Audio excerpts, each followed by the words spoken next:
Hello, this is Chris Vody, also known as Mad Cat and also known as the Angry Egalitarian, although I'm not really going to be the Angry Egalitarian today, but many of you know me as such.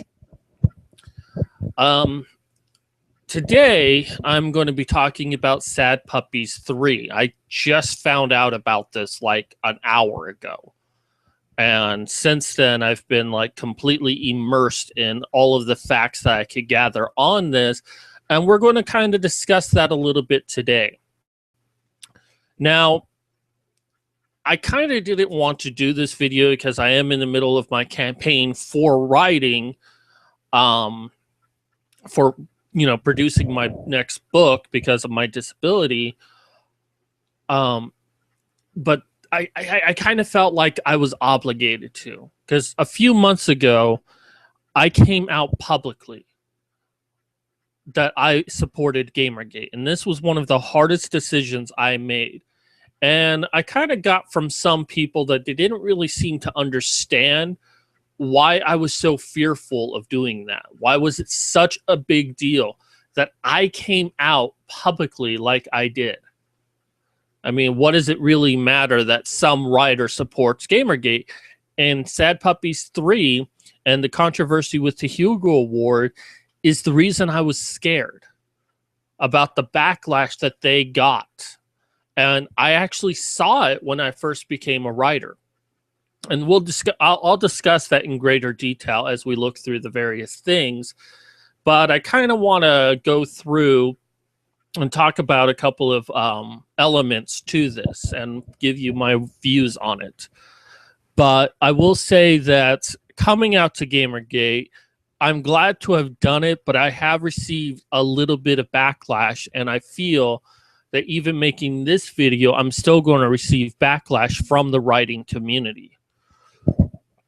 Now, I originally came upon this article because of a blog I follow. I won't mention whose blog it is. The person in question was against Sad Puppies 3, is against Gamergate. Makes you wonder why I'm following this person. Well, mostly because he writes good articles on writing. And, I don't agree with his politics. In fact, we contrast a lot. But again, he writes good articles. He writes very good articles on writing. So I follow him because, I like those articles. Now, the issue here, the question is whether or not the content of a story should be weighed on a person's personal politics or anything like that. And that's what Sad Puppies 3 really seems to be about, is saying, when it comes to things like a Hugo Award, take that out of contention. Whatever a person is, whatever they say on a personal level, whatever they do with their personal lives, don't bring it to the writing itself. That it's possible that someone really, really bad of a person can write something really good. I think that I demonstrate that by the fact that, I follow someone who has their politics is contrast to mine, and I still follow them because I like the other things that they write. Because it's still good advice. Good advice is good advice. A good story is still a good story. I mean, I'll probably never go out of my way and, invite this person to coffee and become friends with them or join their little clique, which they do have one. But on that token, I'll never do that. But I will still respect their work, and I will still recommend that people read the various articles that they write. So let me go ahead and get this episode started. So let's go ahead and do our screen share. Burp, burp, burp, burp. All right, so shilling. Sorry, let me get this out of the way first. Got 25 days left. I have $350 of my $3,000 goal. I really do need your help. I am disabled. I can't work. I can't do a regular job. You know, I can do videos because I'm in my own room. You know, I can write because I can control my environment. I can take breaks as often as I need to. You know, I can do a couple hours of writing and then do nothing for the rest of the day while I rest my mind. And that's why it's ideal. And that's why I want to do it. And even doing this video and this controversy might set me apart from other writers. You know, we need more writers like that who want good story and not politics. And I'm one of those writers. And yeah, I'm kind of using this event to talk about myself, but I'm kind of desperate here. I really need this. Now, you know, my main story is going to be about Templar Knights, a former remnant of the Templar Knights fighting against vampires, spreading around the bubonic plague. Why would vampires kill off their own food source? How does that make any sense? The story goes into it. It'll be a long series, but easy to get through because the books themselves are going to be relatively short. So you can get through it within a day or so. Read the supplements to get more story, and then won't wait a very long time for the next book to come out. So just real quick, going to go over some of the prizes. I know you want to get to the main story, and you can go ahead and skip past this if you choose to. But, you know, $1, you'll be my friend, and I'll list you on my blog. $3 will get you a copy of my Templar 5 book when it is released. $5 will get you a copy of all 3 of my books I currently have on the, well, 2 of the books that are currently on the market, which is Scraping By and Terror and Psychosis. Terror and Psychosis has gotten a lot of good reviews on it. It's a really good book, in my opinion. It could help, you know, if I had like some professional editing, I think I could take it to the next level. But for what it is, it's gotten really good reviews.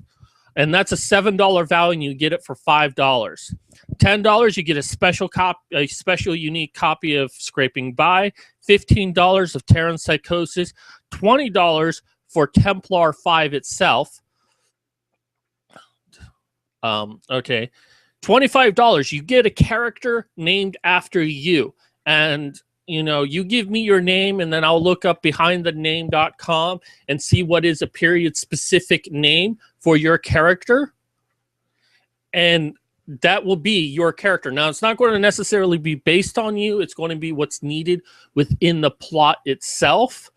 But, you know, somewhere within the entire legacy, and I'm going to have a lot of opportunity for names, you know, going from France to Poland to the Netherlands to Italy to the Britain, Spain, and even to China. There's going to be a lot of opportunity for names for me to come up with characters. So $50, you get a special Templar 5 that includes maps, character bios, a look into vampires in the Dagar universe, which there are a lot. I mean, at one point in time, there were once over 100 houses of vampires. Not so much anymore by the 14th century, but there $75, you get the first 4 ebooks of the Dagar Legacy of Series 1 when it is released, a value of $100. And then for $100, Mercedes Carrera has volunteered that she will send you a autographed picture of herself. So that's enough shilling. Like I said, $3,000. This will help me out so much and give me a chance to make a living at something so I can take care of myself. Since the doctors won't take care of me, won't help me in any way, I can't get on disability without the doctor's help, which they refuse to help. So I'm going to stop talking about this now. Let's go on to the main topic. So we're going to look at this article in a little bit more detail. It looks like it's from Breitbart.com. And then we're going to look at a few other articles after that to kind of spell this out a little bit more. So Hugo Award nominations swept by anti-social justice warriors, anti-authoritarian authors. So that looks like one really sad puppy. I guess I'd be sad too if I looked like Brain from Pinky and the Brain. Pinky and the Brain, the Pinky and the Brain. Anywho, it is so cute though. So yeah, we're going to look at this article in a little bit more detail. What a time to be alive! Liberals write for Breitbart. A cartoon girl in a green and purple is a symbol of terror for the authoritarian left, and now an online campaign with Manatee for a spokesperson is exposing political cliques in the world of science fiction and fantasy publishing. Let me tell you, they exist. Even before I found out about Sad Puppies, I knew of these cliques existing.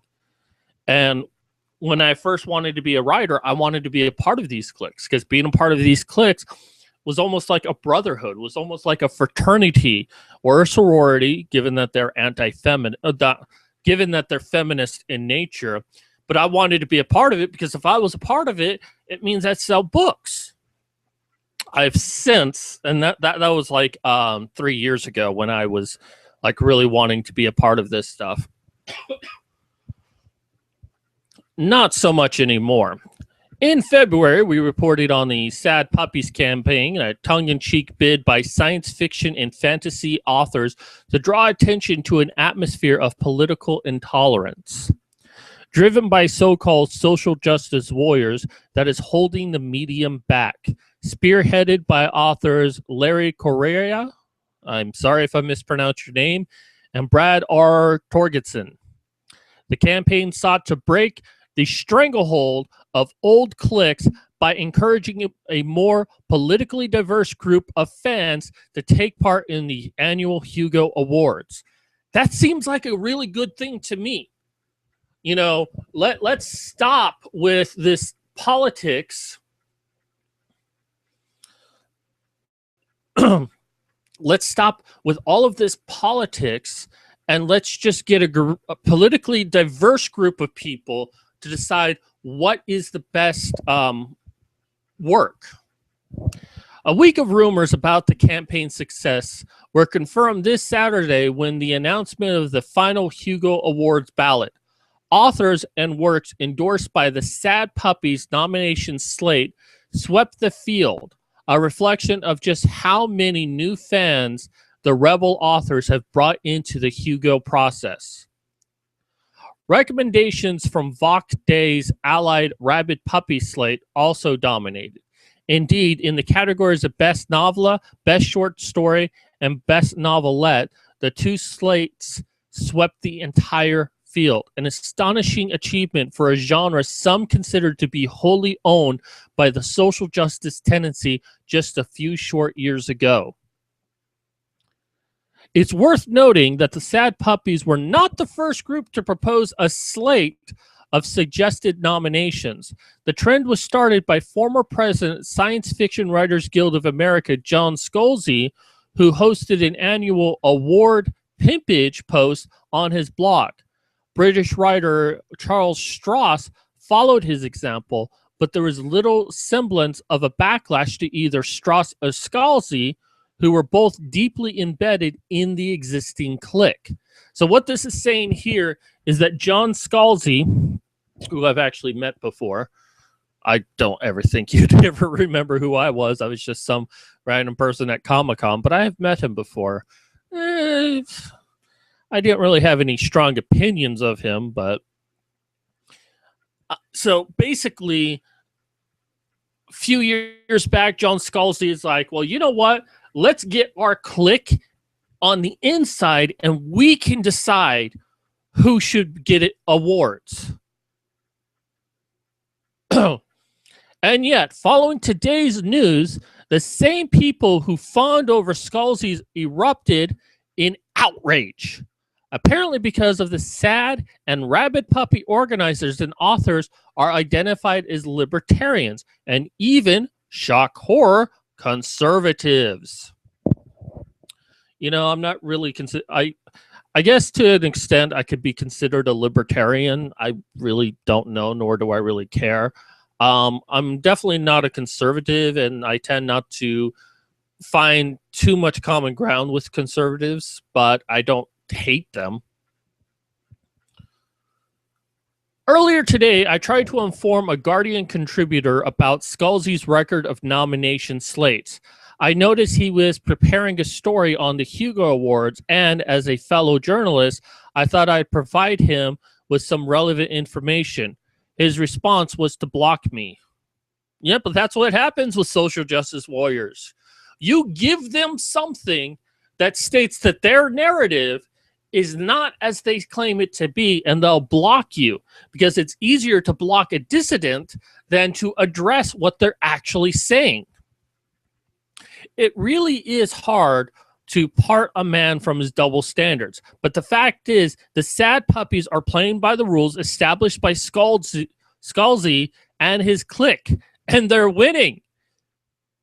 They're just mad. Scalzi and gang, and I'm sorry if I'm mispronouncing that, Scalzi and gang are basically angry that their tactic is being used against them. And it's successful. That's all this really comes down to for Scalzi and gang. All right, Corfs. I had no idea what this was until I read this. The chief complaint from the Sad Puppy campaigners is the atmosphere of political intolerance and cliquishness that prevails in the sci-fi community. Not just the sci-fi community, but the writing community as a whole.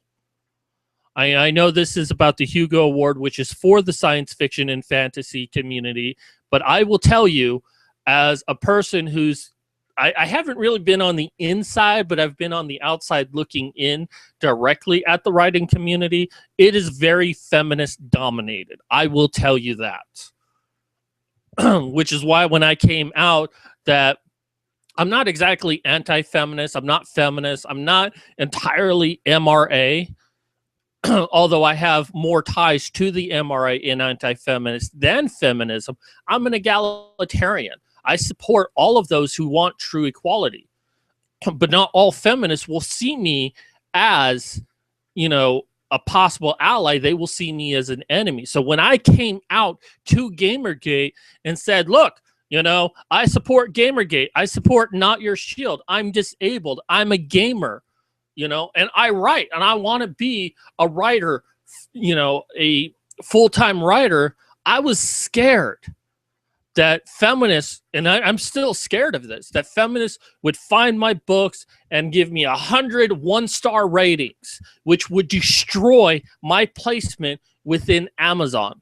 Right now, I'm pretty good. I'm at like 1.8 millionth place, which doesn't really sound like a big deal, but you got to consider that there's probably over 10 million books on Amazon at any given point in time, and I got 1.8 rating. I've got a 4.5 star rating after 10 ratings.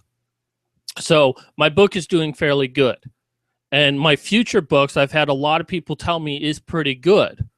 And I guess, when I release my first book later this week, I'll get a little bit more feedback from people, which I welcome, because, the feedback I get, I can put into my book and make better. Or just completely ignore you altogether. Either or is a possibility, but I do take reviews seriously, even if I don't follow them. But, a feminist could find my work and 100 or 1,000 of them could all give me one-star ratings and completely destroys my work. That is the fear I have, and I still came out. So according to the libertarian sci-fi author Sarah Hoyt, whispering campaigns by insiders have been responsible for the de facto blacklisting of political nonconformist writers across the sci-fi community. Authors who earn the ire of the dominant clique can expect to have a harder time getting published and being quietly passed over at award ceremonies. Ding, ding, ding. This was, I'm not really at the quality yet of receiving awards, but certainly now that, I'm an activist for Gamergate, that's something I have to face. This is why I support Sad Puppies. So, where was I?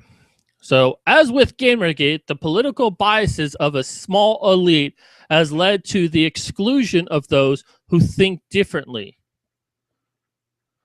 even if they are in the majority. Brad R. Torgerson, who manages this year's Sad Puppies campaign, spoke to Breitbart London about its success. I am glad to be overturning the apple cart. Numerous author, editors, and markets have been routinely snubbed and ignored over the years because they were not popular within the WSFS, which I believe that's Western science fiction something, or because their politics have made them radioactive, and I'm probably radioactive myself. Not that I'm really a big deal or anything, but I kind of tried to distance myself from other writers because I didn't want them to be affected by me. Torgerson cites a host of authors who have been suffered de facto exclusion from sci-fi community: David Drake, David Weber, L.E. Modesitt Jr. He's a very good man. Me and him have actually discussed economics before in world building. He knows his shit. I have a lot of respect for him. Kevin J. Anderson, Eric Flint, and of course Orson Scott Card, the creator of the world famous Ender's Game, which was recently adopted into a successful movie. Despite his phenomenal success, Scott Card has been ostracized by sci-fi's inner circle thanks to his opposition to gay marriage. You know what? I don't agree with Scott Card. I don't like his politics, and I don't really like him as a person. But I've read Ender's Game. I enjoy it. I saw the movie. I enjoy it. I've read a few other things by Scott Card, and I enjoyed it. Now, of course, this was before his politics really came to fruition. But I even tried reading L. Ron Hubbard's book on Battlefield Earth. And I knew who L. Ron Hubbard was. I didn't really like L. Ron Hubbard either. I tried to read the book. Oh my God, it was boring. Snooze fest. But, I tried. But I didn't let something like how I felt about the author to color my judgment of their work. And I still even recommend people read Ender's Game, that it's actually a good book, despite the author, saying that he's against gay marriage. Don't like the author, but like the book. Torgerson and Carrera have a name for their inner circle. They call the name for that inner circle. They call them Corfs, cliquish, holier than thou, obnoxious, reactionary fanatics. Yeah, that's about as good a name as you're going to get. It's roughly equivalent to social justice warriors, the internet pejorative used to describe politically intolerant activists who are social shaming and abuse to dominant communities, while enthusiastically painting themselves as a victim of both. The Humblings of Tor. The epicenter of the clique's influence is Tor Books and its domineering editors, Patrick and Teresa Nielsen Hayden. It also encompasses the ultra-progressive John Scalzi and his fans, who began the trend of nominating slates and block voting. The Chorf's position as the only organized clique in sci-fi allowed them to dominate awards for years. That's why the Sad Puppies are such a shock to the system. Yeah, I bet. They cornered the market on the award system so that their books would always win. So it's like, it's almost like a mob family in a lot of ways. It's like, well, if you want to be successful, you've got to, you got to be through us. You got to give us a cut of the action.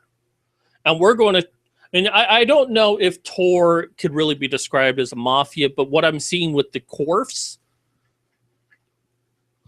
or the Chorfs, because Corf is cutting off reflective failure, but Chorfs,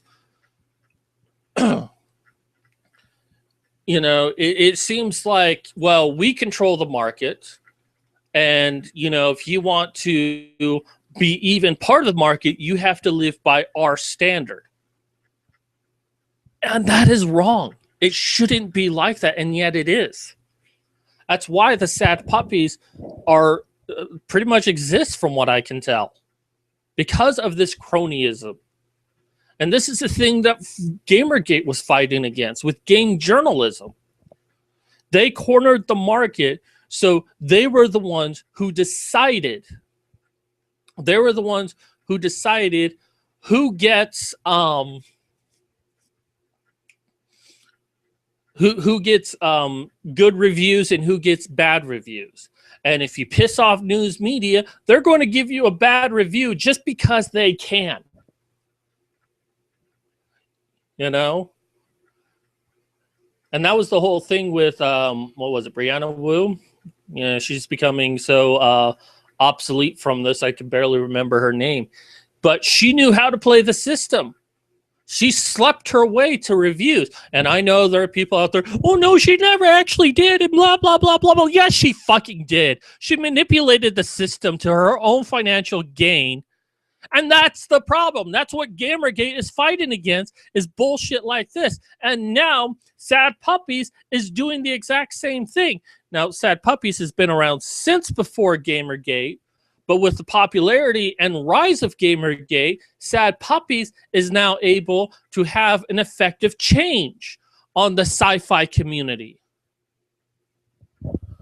Okay, enough ranting. Let me get back now.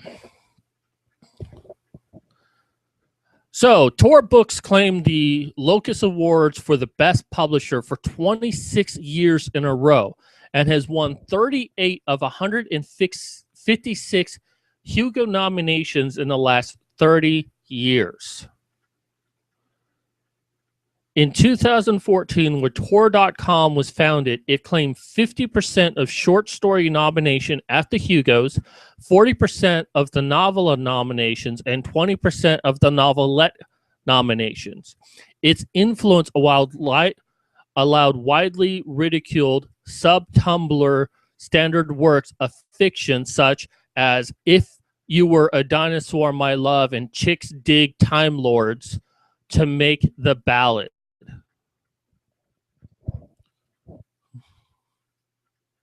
It makes me wonder if this is why 50 Shades of Grey was also so popular. I mean, I know a lot of the other things about 50 Shades of Grey, but it makes me wonder if this Chorfs had anything to do with 50 Shades of Grey. Despite most authors talking out against 50 Shades of Grey, I mean, you know, it established its own clique, and now it got made into a successful movie. So, makes me wonder. The Sad Puppies campaign, originally called the Sad Puppies Think of the Children, a dig at the activists who use faux empathy to win social acceptance, was conceived by best-selling author Larry Correia. Again, sorry if I'm mispronouncing your name. In 2013. He hoped to force the Chorf clique into the sunlight by threatening their status. Instead of welcoming the arrival of the new politically diverse fans to the community, he predicted that the Chorfs would engage in an angry backlash to protect their influence. He was not disappointed. As news of the Sad Puppies' success trickled into the Chorfs' network and insiders this week, they began a very public meltdown and a 1,000+ page discussion on Teresa Nielsen's Hide in Sight. 1,000 page? Wow. The clique left readers with no illusion about the fact that the new fans were not welcomed. With no basis whatsoever, both Patrick and Teresa Nielsen Hayden, remember they're responsible for Tor, suggested that the influx of new nominations were not true sci-fi fans and threaten to unleash the fanish wrath against new arrivals. This sound familiar? This is what feminists do when they try to distance themselves. Like, well, feminism is all about equality between men and women. Well, what about Mary Koss, who said that men can't be raped and that 1 in 5 women will be raped in their lifetimes? Oh, well, not all feminists are like that. This is the same fucking crap they're doing right here. These are not true science fiction fans. We should kick them out so we can maintain our influence. I guess the angry egalitarian is coming out today. So let's hear her quotes. Those of us who love science fiction and love fandom know in our hearts that the Hugo is ours. Notice the Hugo is ours? How dare you? How dare you fucking say that? Science fiction is for everyone, and just because someone doesn't agree with you doesn't make them wrong. One of the most upsetting things about the Sad Puppy campaign, is it didn't come sooner. Not their fault, but it should have came much sooner than that to prevent something like this from happening in the first place. One of the most upsetting things about the Sad Puppy campaign is that they're saying that the Hugo shouldn't belong to all of us. It should belong to them. No, they're saying that it should belong to everyone else, and you're the one who's angry at them for trying to encroach on your power, trying to encroach on your status quo. The Hugos don't belong to the set of all people who've read genre. They belong to the Worldcon and the people who attend and or support it. You mean support you. The set of all the people who read science fiction since start their own award.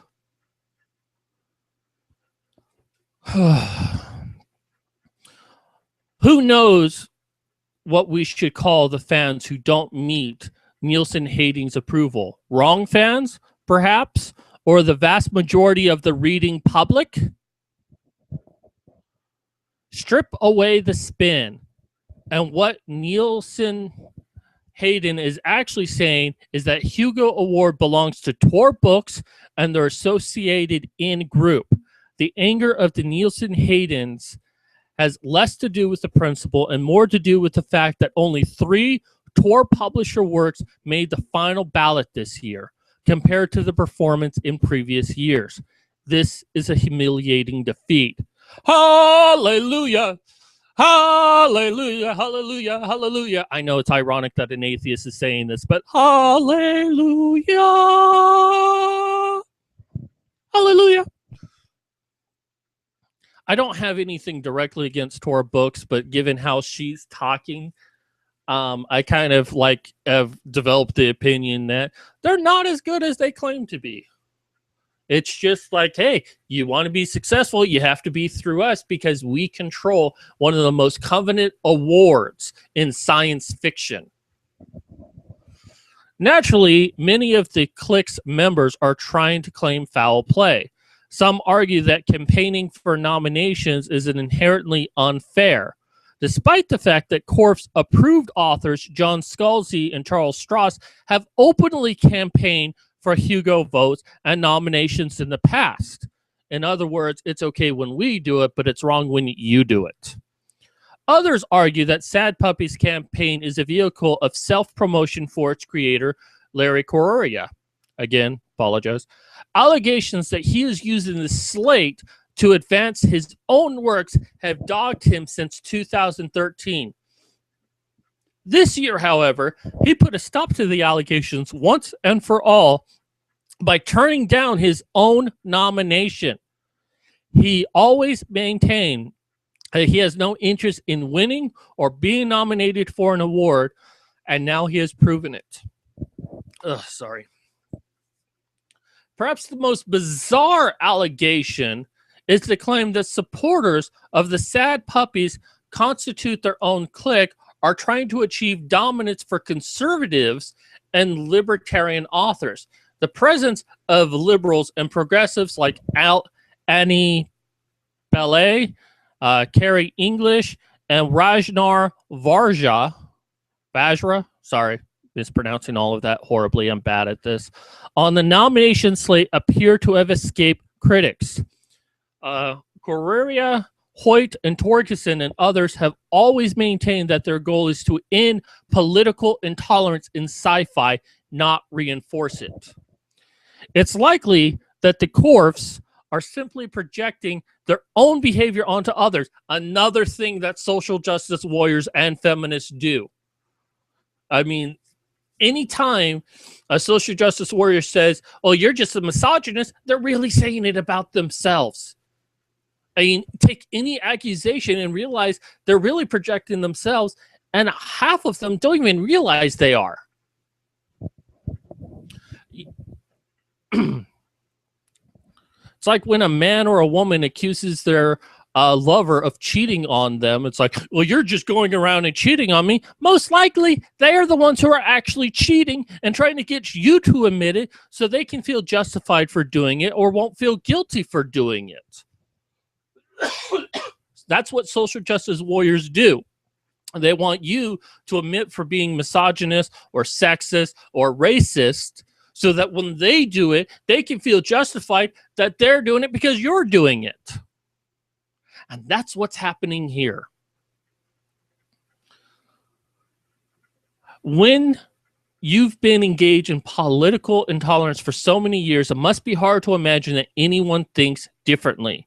As soon as news of the Hugo nominations began to spread, those closed-minded bigots, there is no other word, started angrily discussing options to deny the Sad Puppies a fair shot at prizes. Instead of actually reading and evaluating the authors, they're now discussing voting for a no award, the Hugo equivalent of spoiling your ballot paper.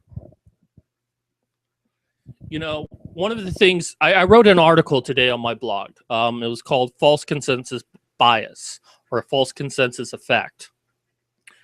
And these Corfs are living it to the T. I mean, they really embrace it and don't even see it. They feel that they represent the vast majority, that more people support their kind of thinking than they realized. And probably, Sad Puppies has demonstrated that they're wrong. Sad Puppies has proven that these chorfs suffer from a false consensus bias. That there are more people out there who are sick of the cronyism, who are sick of this politics of only these people over here get nominated. Sorry, I'm stressing out my voice a little too much. Ooh, and there's my head. I can't do this for too much longer. Okay, so where was I? The Gamergate of sci-fi. Despite the outrage, the Sad Puppies campaign has been a resounding success. A new class of sci-fi fans has been introduced to the process, and the Corf's clique has suffered a major and perpetual fatal blow to its authority. The dominance of Tor Books and its associate cliques has been broken, and publishing houses that respect political diversities, such as Bain Books and Castella House, now have a seat at the table. Vox Day, the lead editor at Castella House, commented on the nominations. I'm very pleased that science fiction readers so strongly support the Sad Puppies recommendations. It's fantastic to see John C. Wright, one of the true grandmasters of science fiction, finally receiving some long overdue recognition. It's a privilege to publish him, and we're delighted to learn that 6 Hugo nominations he has 6. Wow, that's impressive. I get so caught up in this. A professional game designer and early supporter of Gamergate, Day credited Gamers Rebellion with giving hopes to science fiction fans. The connection between Sad Puppies and Gamergate is that both groups are now striking back against left-wing control freaks who have subjugated science fiction to ideological control for 2 decades and are now attempting to do the same thing in the game industry. Gamergate has shown people in the science fiction, in fantasy, in comics, in journalism, as actually done in a lot of other places, such as metal music and tabletop gaming as well. But anyways, that you don't have to hide what you truly think anymore, because social justice warriors are going to attack you and try to drive you out of a job. You can read, write, develop, and play what you want without fear of their disapproval. Well, I'm still fearful of it, but, I'm willing to face that fear. Vox Day is well-known in the sci-fi community as a right-winger, but people of all political persuasion have rallied to his call for intellectual, political, and creative freedom. That ultimately, it is what the Sad Puppies hope to achieve: a community where creatives and artistic merit count for everything, and where social and political conformity count for nothing. Thank fucking God. This is what we need. This is what Gamergate needs. This is what Sad Puppies, what gaming, what sci-fi, what all writing, what all artistic forms need. That it's the merit, the artistic merit, and the creativity that determine how good something is, and not what political ideology you have. I made the joke today that, if feminists had their way, they would segregate books in a bookstore. This side is supported by feminism, and this side is not. Although someone would say that if feminists had their way, no book that feminists didn't support would ever get published. Although I kind of later thought that the section that was non-feminist supported was actually a trash can, and all of the books were in a dumpster. And I know that there are some good feminists out there, and I'm friends with some. I respect many, but there are a lot of feminists within the course. There are a lot of within the anti-Gamergate movement, and this is what we're fighting against. They don't want to lose the power they have. So, where was I? Sci-fi fans, gamers, comic book readers, students, academics, liberals, libertarians, conservatives. It seems that fandoms and online communities everywhere are waking up to the new menace of political intolerance, authoritarianism, I think I actually said that right this time, ostracism, and so-called social justice. This is particularly apparent online, where the tactics of shaming and social exclusion take place in full public view rather than in the backroom whispering campaigns, and where the oppressed have access to precisely the same tools the oppressors do.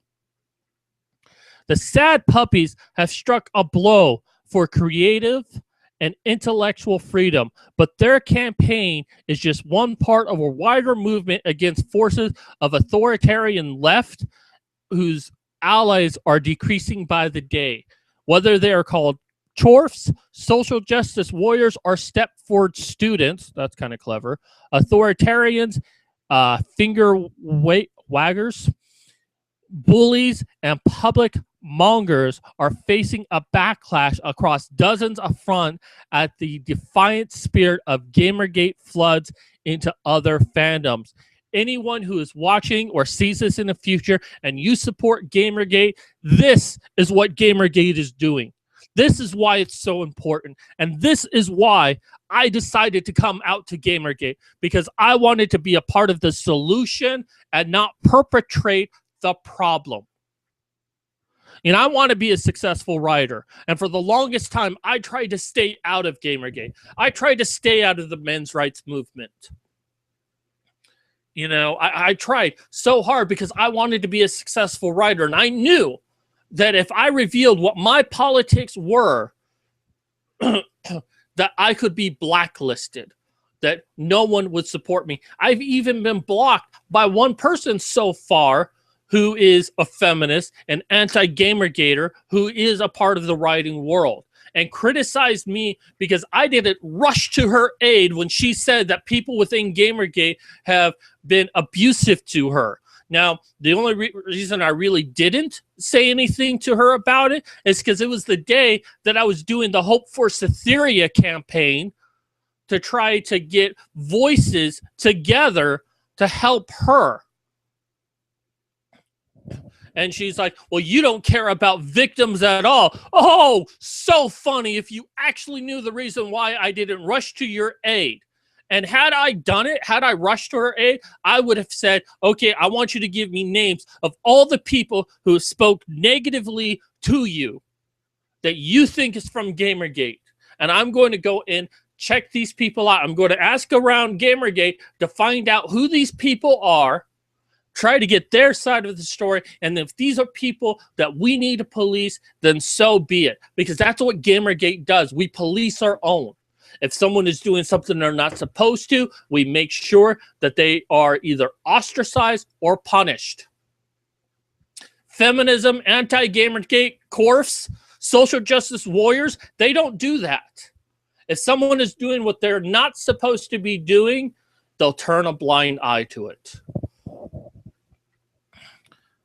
Ordinary people are utterly fed up with the dominance of cliquish culture warriors whose bizarre opinions do not reflect those of the majority. A perfect definition for false consensus bias.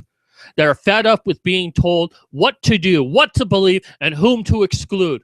And whenever or whoever they may be, crusaders for political and social conformity are in the midst of a storm, and that storm is only just beginning. Oh, yeah, it is. So, let's take a look at a few other things real quick. So, as you'll note that this is a archive, Hugo Award nominations fall victim to misogynistic racist voting campaign. This was an article on Entertainment Weekly that I believe came out a few days ago. And this article has been recently corrected on Entertainment Weekly by the same author. And we'll go over that in just a moment. I'm going to read you the only real difference between the two articles. The Hugo Awards have fallen victim to a campaign in which misogynistic groups lobby to nominate only white males for the Science Fiction Book Awards. These groups, Sad Puppies and Rabid Puppies, which both are affiliated with last year's Gamergate scandal, urge sci-fi fans to become members of the Hugo Awards voting body, World Science Fiction Convention, in order to cast votes against female writers and writers of colors. Membership only costs $40 and allow members to vote for the 2016 nomination as well as 2015. Their correction, and let me zoom this in.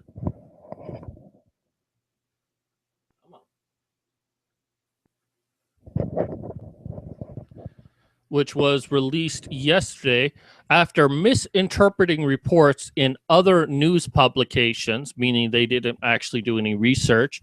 EW published an unfair and inaccurate depiction of the Sad Puppies voting slate, which does in fact include many women and writers of colors.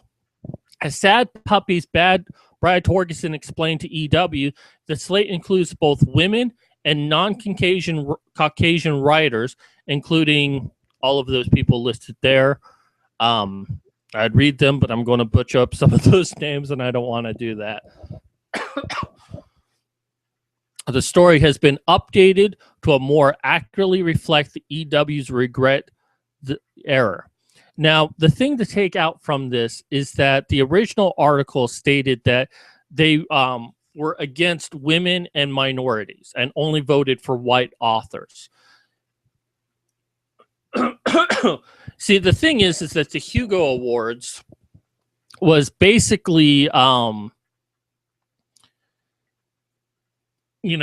voting people that were of a certain sexuality that was representative of the LGBT, only voting whether the author or the characters were of a minority race or were women. So it's either that the author or the characters within a story represented these things. It's like Torgerson right here says, Likewise, we've seen the Hugo voting skewed ideological as Worldcon and fandom alike have tended to use the Hugos as an affirmative action award, giving Hugos because a writer or artist, insert underrepresented minority or victim group, or because the work given features characters. And that's the thing. People won because, you know, oh, it's a black author, they should get a Hugo. Oh, this has a lesbian character in it, it should get a Hugo. I mean, if, in all honesty, this sounds more racist that a person is judged for what they are than for what their story isn't about. And you know what? This might be a little bit controversial of me, but Martin Luther King, there's something he said in his speech that I want everyone to remember. Hopefully this actually plays.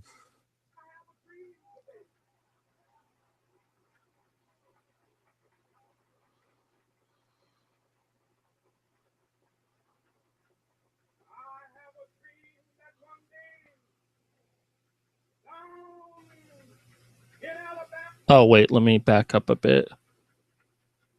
Kind of missed it.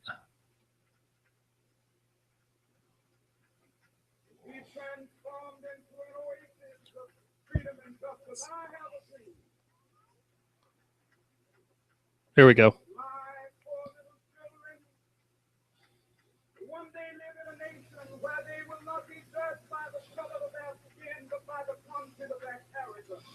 Not judged by the color of their skin, but by the content of their character.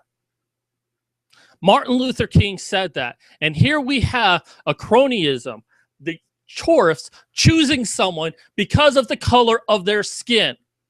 Not by the content of their character, not by the content of their story, but by the color of their skin, but by their gender, by their sexuality.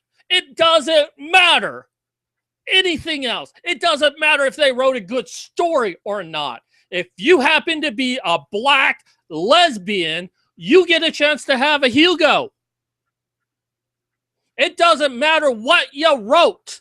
All it matters is that you are a minority. You are a black lesbian feminist. You're a social justice warrior. You support, you know, the cliquish nature. And I'm sorry, but anyone of any other race, gender, or sexuality should be insulted by this. You should be flat out insulted that anyone gets selected, not by the work itself, but because of something that they couldn't control, something that they were born as. And that gets more respect in the sci-fi world than anything you write. Let me take another example here, and this was played for laughs, but Dr. Kelso wants me to be a role model for the community because I'm a great doctor, and that's great, and I will sign on the dotted line. That's not what this is about. All my life, I've been singled out because I'm black. I didn't even hear the contest. I don't know if you can hear this or not, but you could probably go to the channel. But basically, Tark here is being given first place for the science fair, even though he didn't enter into the contest, and he's getting just so they can say, well, we're not racist. For the picture. We're all about equality. Remember our college brochure? So what? They put you on the cover twice? He's in the college brochure twice, once here and once here, just so they say they have racial diversity. And that's what the Hugo Award sounds like to me, that they brought, you know, and one of the rumors that I heard from all of this is that they would pressure people into voting a certain way, or else they would be deemed racist. Well, you need to vote for this person. Well, I think this other story by this white author is good. Oh, but if you vote for that white author, you're actually racist. Oh, okay, then I'll vote for the black author, even though their story is not as good. Good. Well, you're not racist. This is the bullshit that's going on. This is what the sad puppies and the rabid puppies are all about. And this author here, Isabella, just jumped the gun. She didn't do her research on anything. And authors like her are stating that, people of the sad puppies, especially the people who organized it, are racist and sexist. Brad Torgerson, what's your response to being a sexist and a racist? Let's see here. Let's go to his website. Oh my God, he has a black wife. Apparently he loves women and he's not racist. Oh my God, my mind is blown. And in fact, many of the people within the sad puppies are women and minorities. Oh my God, you mean people of minority and women don't need other people speaking for them? It's almost like not your shield. So I found this article by Vox, and he's listing the article that I'm about to name, but I want to read a couple of things from it, and I'm almost done here. So so this was actually Brad Torgerson's article on the next page that I showed you. There's a few things he lists here, and then I'm going to read a few things that I've taken out. What disturbs me the most or more is that the field of science fiction and fantasy is stooping this low. That some of my colleagues, and no, contrary to the impressions of the field 20 years ago, not everyone likes or gets along with each other, have decided to make the nerd argument over the Hugos into a decidedly personal grudge match, where the object is not to just win the argument, but to destroy the arguer. Professionally, in the marketplace, on the big stage of public opinion, this is the kind of stuff you ordinarily find in a cutthroat national political election.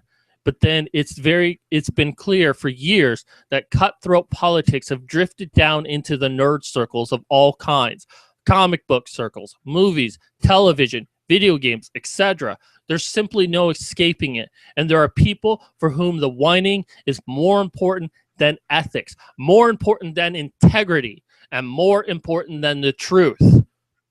It was John McIntosh who was saying that a documentary shouldn't be about the something strange. And he was quoting someone else, but it kind of explained a lot. But it was something like, there are other ways to get to the truth than using facts. And it's like, what the fuck? You think that you can arrive at the truth without using facts? Are you a fucking moron? And this is what the chores are doing. This is what the social justice warriors do. This is what feminists do. The third wave feminist movement. This is the bullshit that they use. That winning is more important than ethics, more important than integrity, and more important than the truth. They don't care about helping anyone. They only care about winning.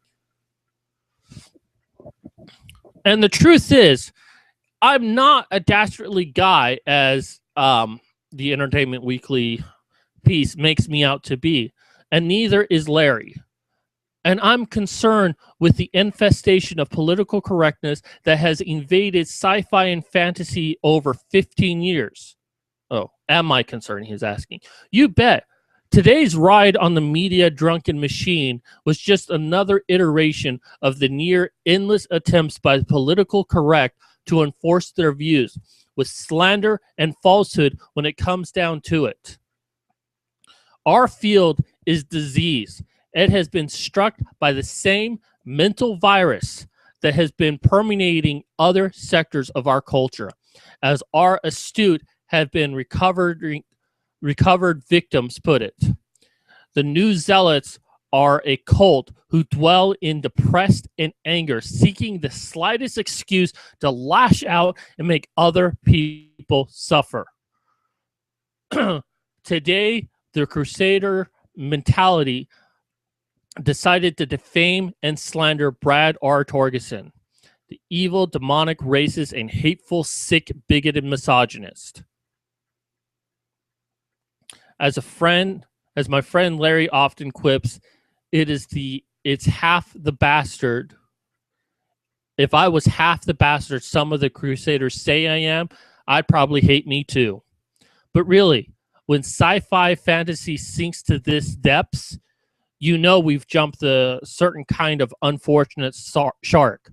Political correctness has gone to a place of destructive, take no prisoners, soul tyranny that could very well and permanently wreck this field unless good men and women of conscience decide to stand up. Well, you better believe I'm motherfucking standing up. I'm not going to put up with this shit. This is why I came out to Gamergate, because I'm sick of this influence that social justice warriors has on the writing community, and I want to speak up against it. Sorry, let me go back to what he was saying. I made the decision a long time ago that I wasn't going to be one of those professionals who I cannot speak. Diplomatically skulks around the field, obsequiously, I can't read, trying to avoid controversy and not upset the bigger fish. I know how he feels. That is how I felt for the longest time when I first became a writer. I didn't want to be a part of the political system. I didn't want to be a part of Gamergate. Well, there's other reasons I didn't want to be a part of Gamergate, but that was one of the reasons why. I didn't want to be a part of the men's rights movement. Because if I did, I'd run risk of ruining my career before it ever even really started. And the reason I came out against it is because I kept seeing the abuse that these groups had.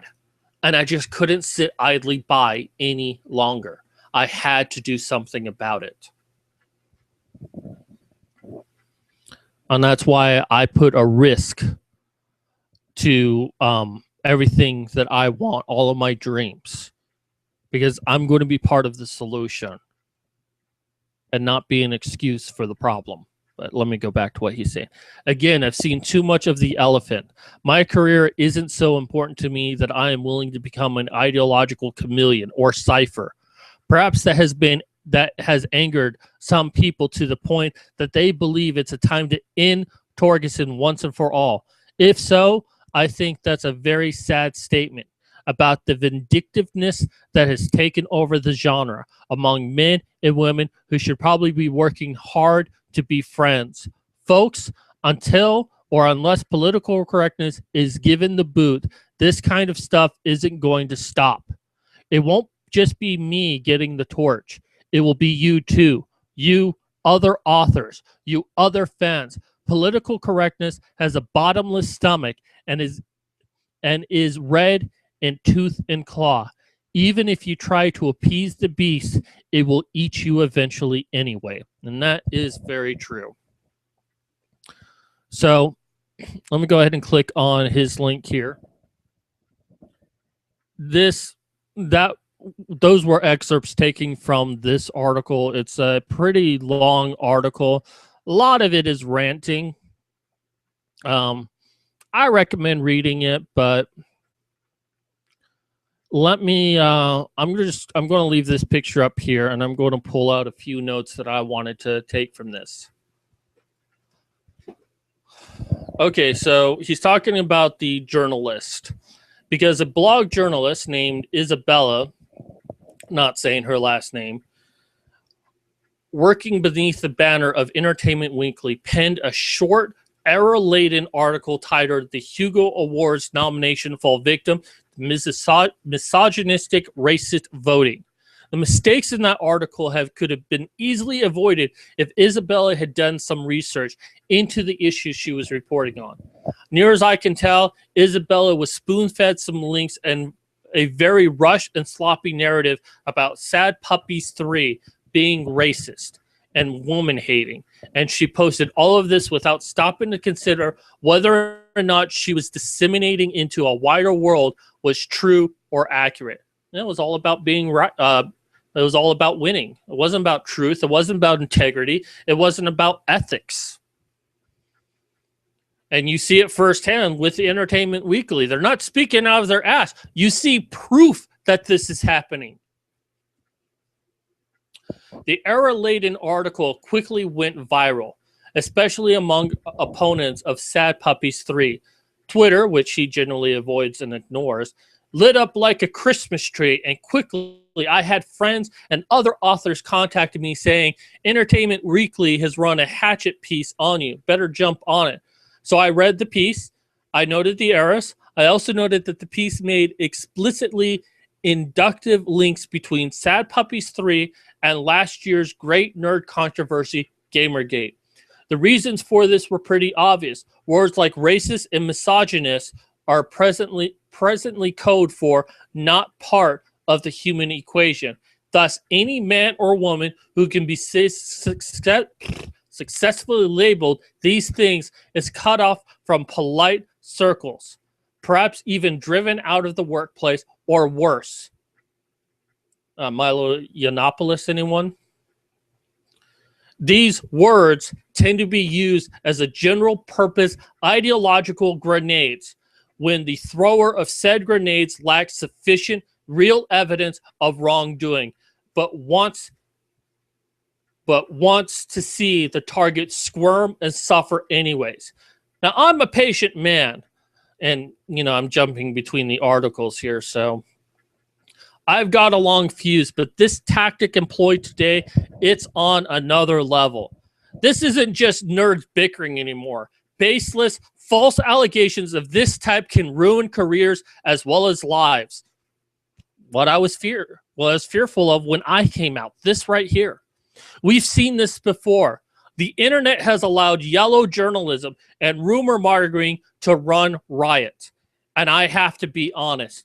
No lie told in the service of supposedly higher cause ever does justice to the higher cause. I love that line. No lie told in the service of supposedly higher cause ever does justice to the higher cause.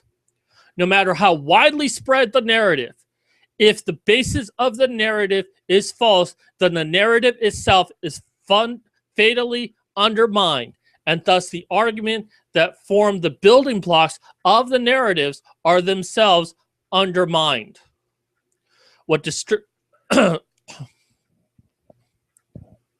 And I already read that paragraph from the last time.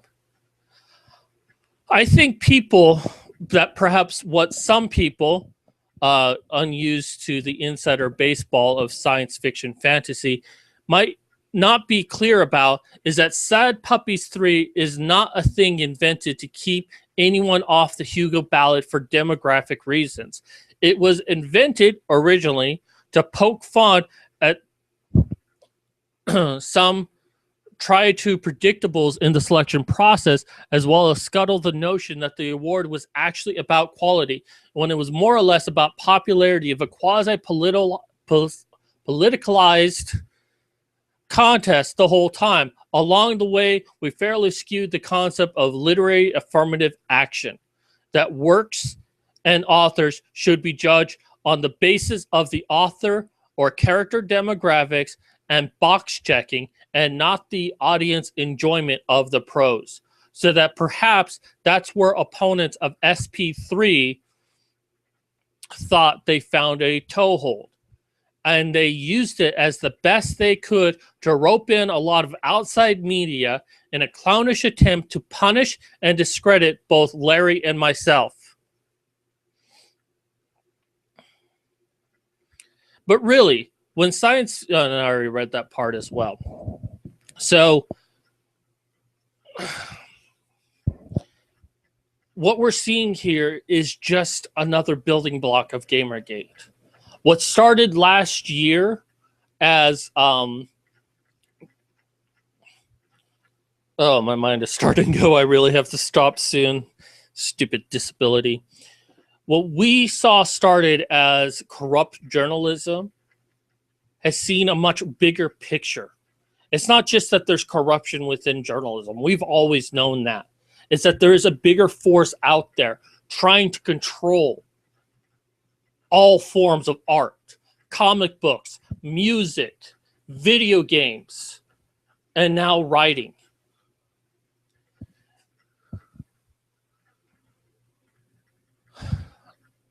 Well, apparently the Honey Badgers is doing a show right now. You should go check that out if you're watching this.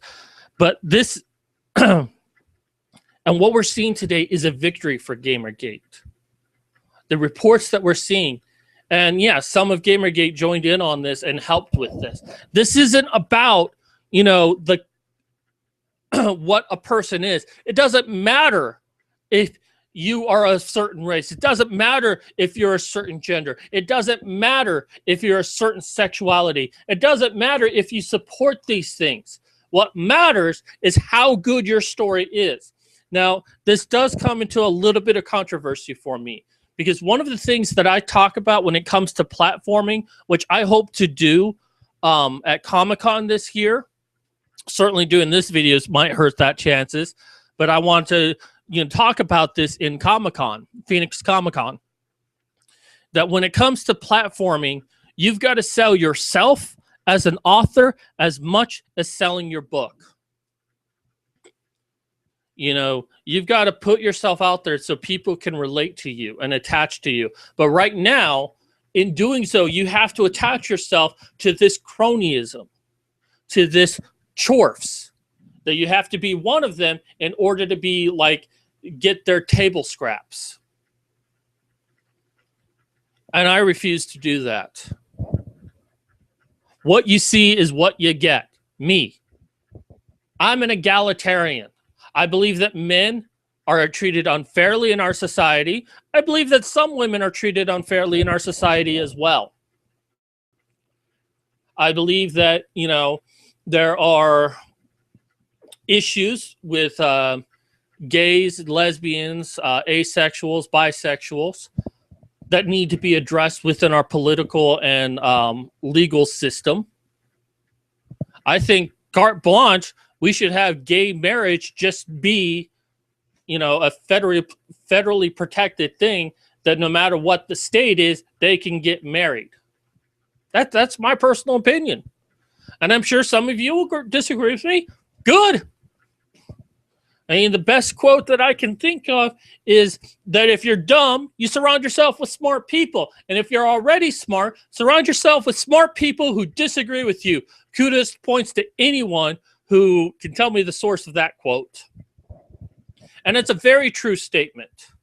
Yeah, sure, I like people who agree with me, but I also like people who disagree with me. And you know what? I will still support anyone who gives good advice out there, whether or not I agree with their politics. Because it's the content of what they write that's more important. While you should put yourself out there and you need to sell yourself as an author and to make friends and to make fans and to build a network and all of that, it still comes down to how good is your story. Because there are some people out there who will manipulate the system, who will get a book like 50 Shades of Grey to get a movie deal. That book is fucking horrible. I'm not even talking about the bad BDSM elements, and I'm talking about how it's actually written. It is fucking horrible. Or the Hugo Award, that you have to be a part of the clique that inserted itself into the system and is now being fought the same way the clique inserted itself. And we need to stand up. We need to rise up against this. And I come at a personal risk here. I'm trying to get a series out there. I'm trying to make a career. And I'm still putting my foot down and saying, I'm not going to accept this anymore. This could affect my writing career. I want to give presentations about being an indie writer, about platforming, about world building, about map making at Comic-Con. And I could be blacklisted for the shit that I'm doing. Someone at Comic-Con might be anti-Sad Puppies and decide, oh, he supports the Sad Puppies. We're not going to let him do a presentation at Comic-Con, and there's nothing I can do about that. That's the risk that I face in all of this. But I'm not going to sit by anymore. I'm not going to let these groups have run at everything. No more. And this is going to sound cheesy, but I don't fucking care. You know, they invade music and we fall back. They invade comic books and we fall back. They invaded books, video games, and we fall back. Not again. The line must be drawn here. This time, no farther. Yes, I feel silly for saying that, but I believe in it. I believe those words. This is the starting point of something new.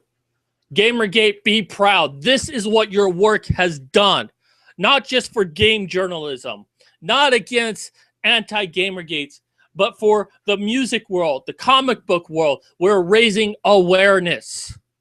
We're raising awareness of the bullshit that's happening, and we've given a platform for people like Sad Puppies to be able to get into the Hugo Award and say, we're going to use your own tactic against you, and we're going to make it honest again.